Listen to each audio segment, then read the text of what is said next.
Doctor Mohammad Yunus আন্তর্জাতিক মানের খেলোয়াড়, এটা নিয়ে কারো কোনো সন্দেহ নেই। কিন্তু তিনি যে ফিল্ডে যে মাঠে খেলার জন্য নেমেছেন, সেই মাঠে তার টিমে যারা রয়েছেন এরা প্রত্যেকেই আনফিট, অযোগ্য। এই অযোগ্যদের দিয়ে তিনি কোনোভাবে ম্যাচ জিতাতে পারবেন না। আমরা যমুনায় ফোন দিলাম, তারা বলে স্যার তো ঘুমাচ্ছে। দেখেন, ডক্টর মোহাম্মদ ইউনূস ঘুমাচ্ছেন, আর নব্য বিপ্লবীরা ফেসবুক গরম করে দিয়েছে ইউনূস সাহেব আর নাকি ক্ষমতায় থাকতে চান না।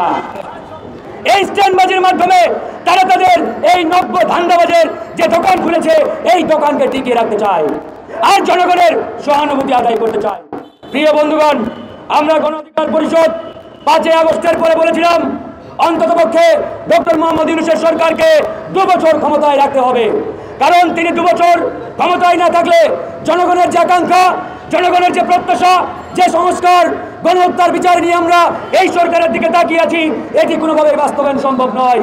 কিন্তু বন্ধুগণ, অত্যন্ত দুঃখের বিষয়, এই ডক্টর মোহাম্মদ ইউনূস করে তার চতুর্দিকে আওয়ামী কতিপয় দালালরা তাকে বারবার ব্যর্থ করার জন্য উঠে পড়ে লেগেছে।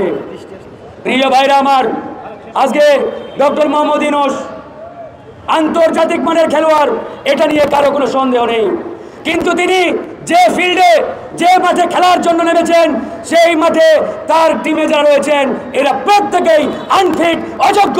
এই অযোগ্যদের দিয়ে তিনি কোনোভাবে ম্যাচ জিতাতে পারবেন না।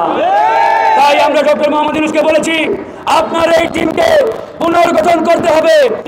যদি জাতীয় সরকার গঠন না করা হয়, তাহলে ডক্টর মোহাম্মদ ইউনূসের নেতৃত্বাধীন সরকার কোনোভাবেই জনগণের আকাঙ্ক্ষা বাস্তবায়ন করতে পারবে না।